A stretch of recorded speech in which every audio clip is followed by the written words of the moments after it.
نحمده ونستعينه ونستغفره ونؤمن به ونتوكل عليه ونعوذ بالله من شرور أنفسنا ومن سيئات أعمالنا من يهد الله فلا مضل له ومن يضلله فلا هادي له ونشهد أن لا إله إلا الله وحده لا شريك له وأشهد أن محمدًا عبده ورسوله الذي أرسله بالحق بشيرا ونذيرا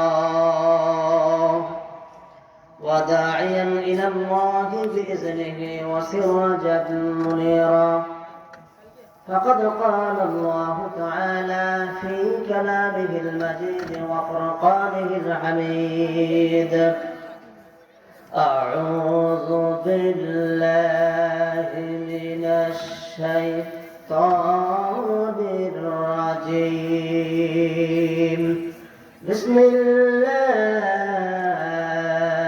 الرحمن الرحيم ياسين والقرآن الحكيم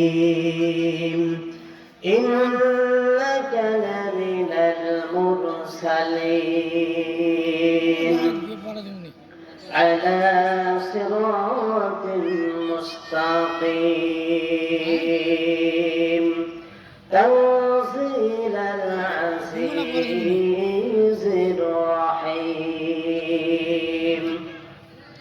وقال رسول الله صلى الله عليه وسلم إذا مات الإنسان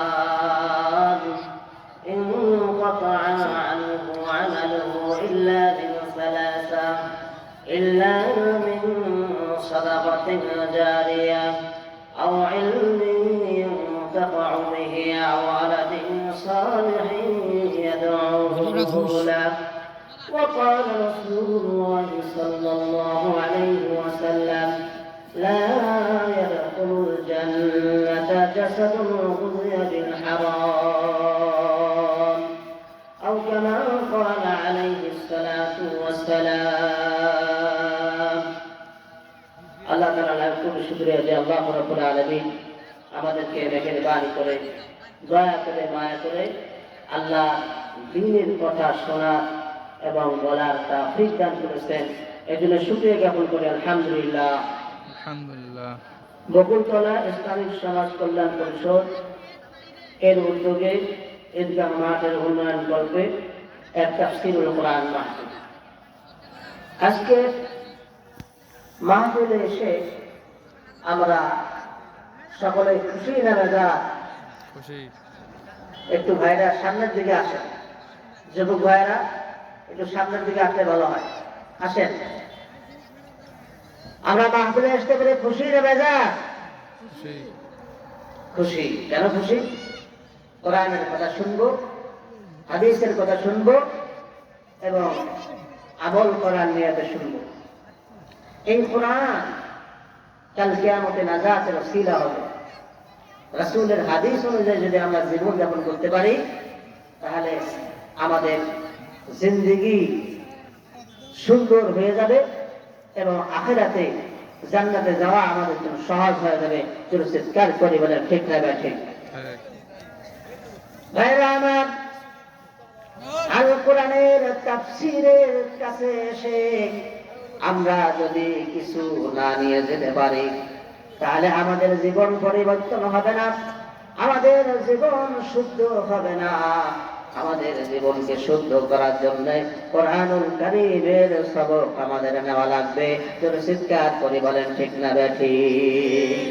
কোরআন ছাড়া জীবন করতে পারে না, রাসূলের হাদিস ছাড়া জীবন পরিচালনা করতে পারবে না কেউ। আল্লাহ রাব্বুল আলামিন মানুষের জীবনকে সামনের দিকে এগোনোর জন্য আল্লাহর কোরআন অনুযায়ী জীবন যাপন করার জন্য রাসূল করিম সাল্লাল্লাহু আলাইহি ওয়াসাল্লামকে এই পৃথিবীর জমিনে পাঠিয়ে দিয়েছেন। জোরে চিৎকার করে বলুন ঠিক না ঠিক? আল্লাহ রাব্বুল আলামিন রাসূল করিম সাল্লাল্লাহু আলাইহি ওয়াসাল্লাম